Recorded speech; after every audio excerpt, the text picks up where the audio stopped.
I watched from the lobby security cameras as Miranda Winters sashayed through the marble entrance of the Wellington, her arms laden with shopping bags from Madison Avenue.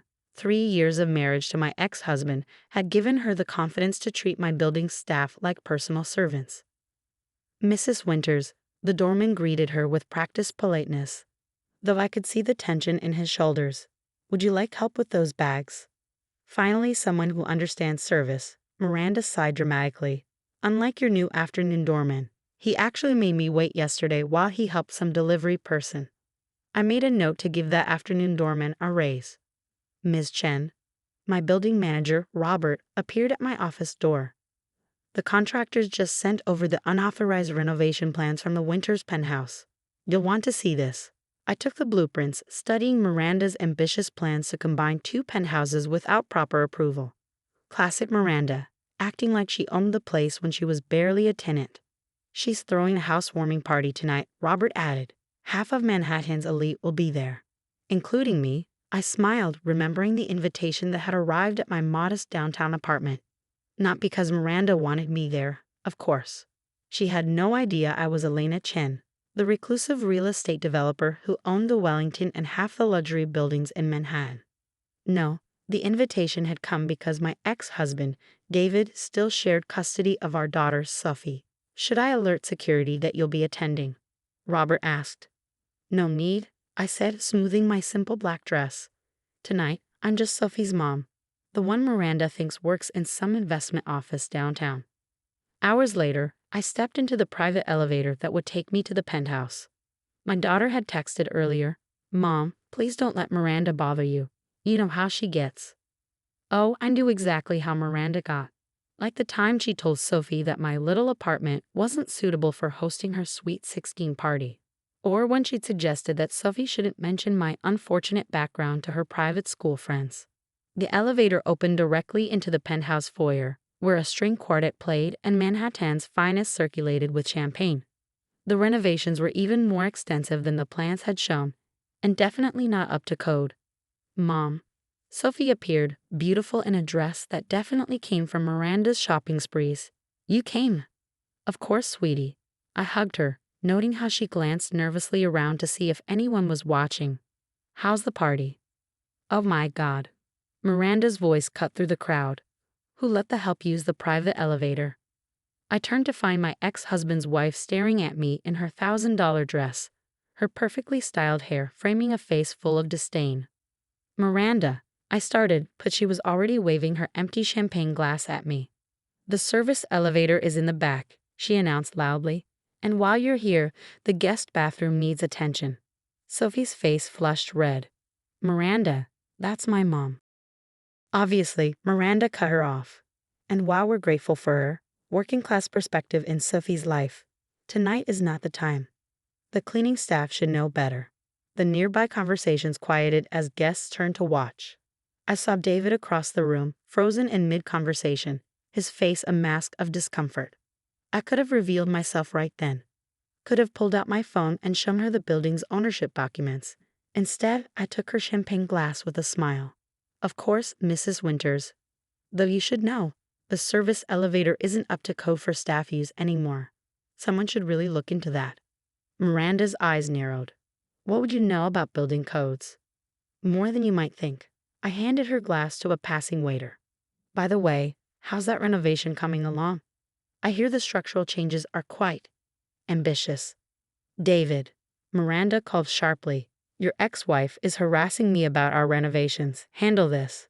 David approached cautiously. After 15 years of marriage, he knew my subtle smiles better than most. Elena, perhaps we should talk privately. No need, I said pleasantly. I just came to see our daughter and inspect the improvements, though I am curious about the permits for removing that load-bearing wall. Miranda's perfect eyebrows drew together. How would you even know about? Mom, Sophie interrupted, understanding dawning on her face. Is there something you haven't told us about your job? I checked my watch. Actually, there's quite a lot I haven't mentioned. For instance, the fact that I have a meeting tomorrow morning with the building's real owner about these unauthorized renovations. Real owner? Miranda laughed. Caroline Chen would never waste her time with. She stopped abruptly, the champagne glass slipping from her manicured fingers. I caught it smoothly. Actually, it's Elena Chen. Caroline was my mother's name. And you're right, I usually don't waste my time with tenant issues.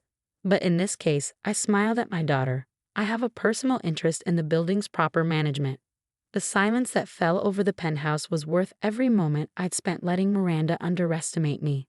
Sometimes the best revenge isn't in the immediate revelation. It's in watching the slow dawn of understanding cross a person's face.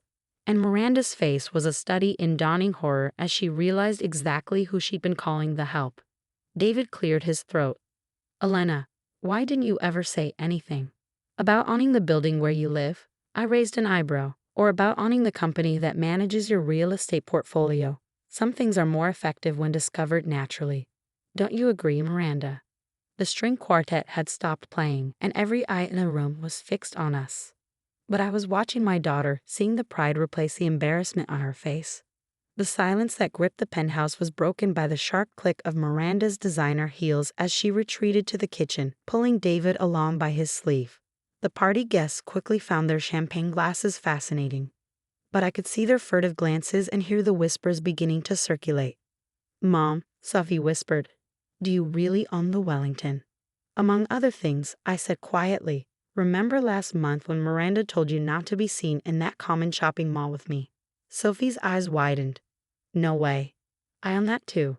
I straightened a crooked painting on the wall, one of many improvements Miranda had made without approval, along with most of the commercial real estate in that district.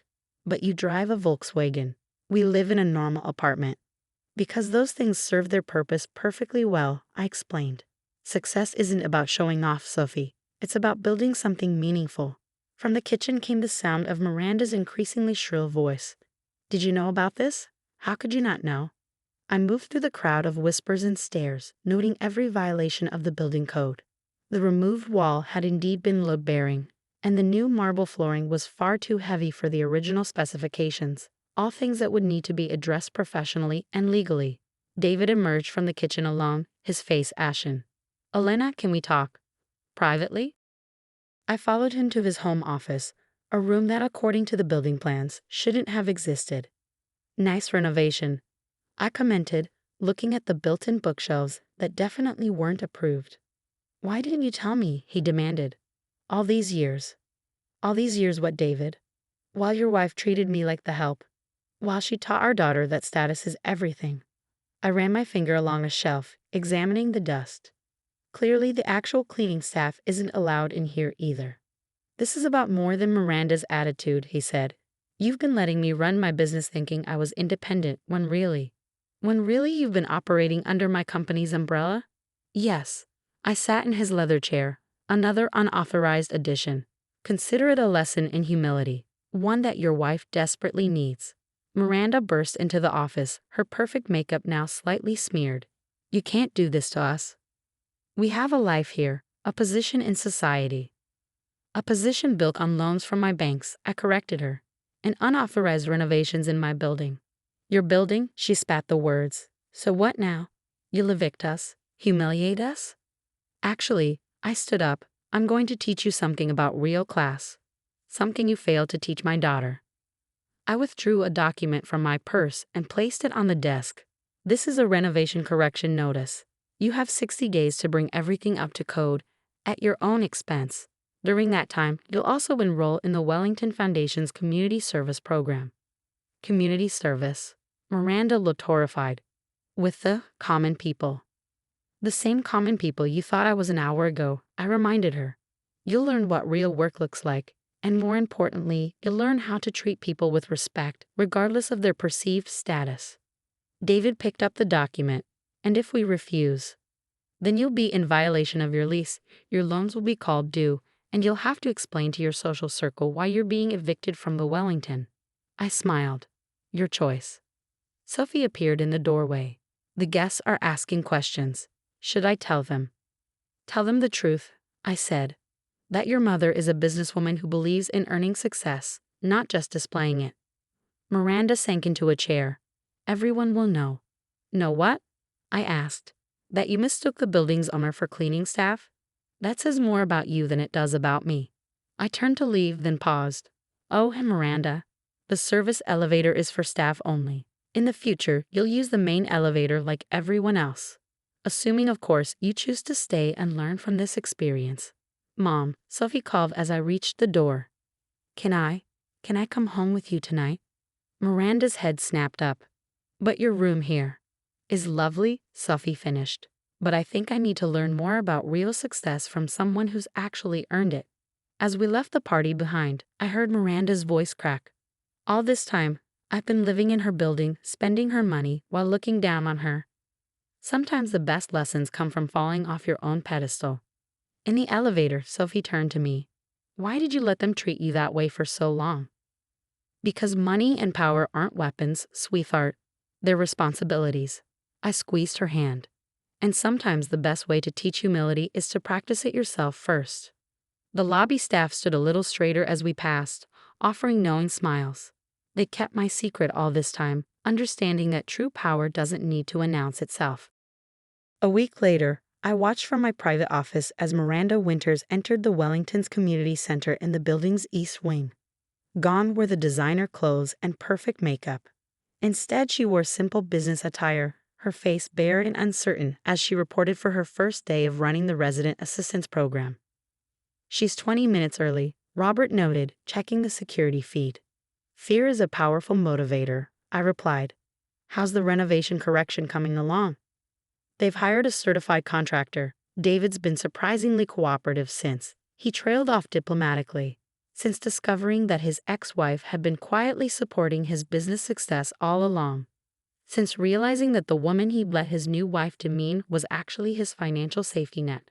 My phone buzzed with a text from Sophie. Miranda actually apologized to Maria, our housekeeper, this morning. Like a real apology. I smiled. Sometimes humility takes root in unexpected places. The past week had brought dramatic changes to the penthouse dynamics.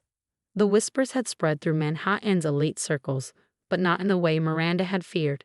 Instead of mockery, she faced something far more devastating, pitying understanding. After all, what could be more mortifying than discovering you've been looking down on someone who'd been holding you up all along? Ms. Chen, my assistant, appeared at the door. Mrs. Winters is requesting a meeting. I checked the time. She has orientation for the next 2 hours. Tell her I'll see her afterward.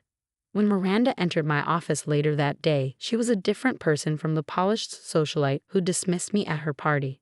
Her hands twisted nervously in her lap as she sat across from me. The community center residents, she began, they're not what I expected. You mean they're actual people, not servants? I kept my voice neutral. There's a former college professor who lost everything in a medical bankruptcy, she said quietly, and a retired ballet dancer who can't afford Manhattan rent anywhere else. They're just like you, I finished, one twist of fate away from needing help themselves. Why are you doing this? She asked suddenly. You could have humiliated me publicly, evicted us. Because that's what you would have done in my position. I raised an eyebrow. That's exactly why this lesson was necessary. Tears threatened to spill from her eyes. Sophie's been sharing stories about you, about how you built all this while raising her alone. While I was mocking your little apartment, I was teaching my daughter that character matters more than appearances. I leaned forward. The question is, what will you teach her now? Miranda straightened her shoulders. I'd like to expand the resident assistance program, using my own money, not yours. There are skill-sharing opportunities we could. I held up a hand.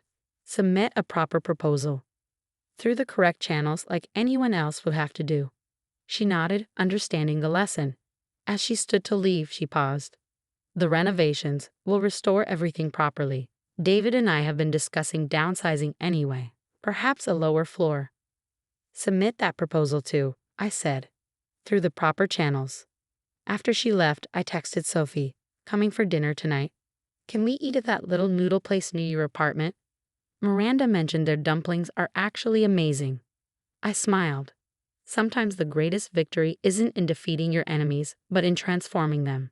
That evening, as I watched Sophie and Miranda share a plate of dumplings in my favorite hole-in-the-wall restaurant, I realized that true power isn't about control or revenge.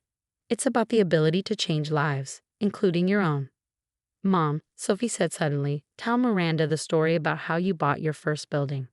I caught Miranda's genuine interest as she leaned forward, designer clothes replaced by a simple sweater, pretense finally stripped away. Well, I began. It started in a place not too different from this one. Sometimes the best endings aren't about winning or losing. They're about learning to see beyond the surface, about finding worth in places we once overlooked.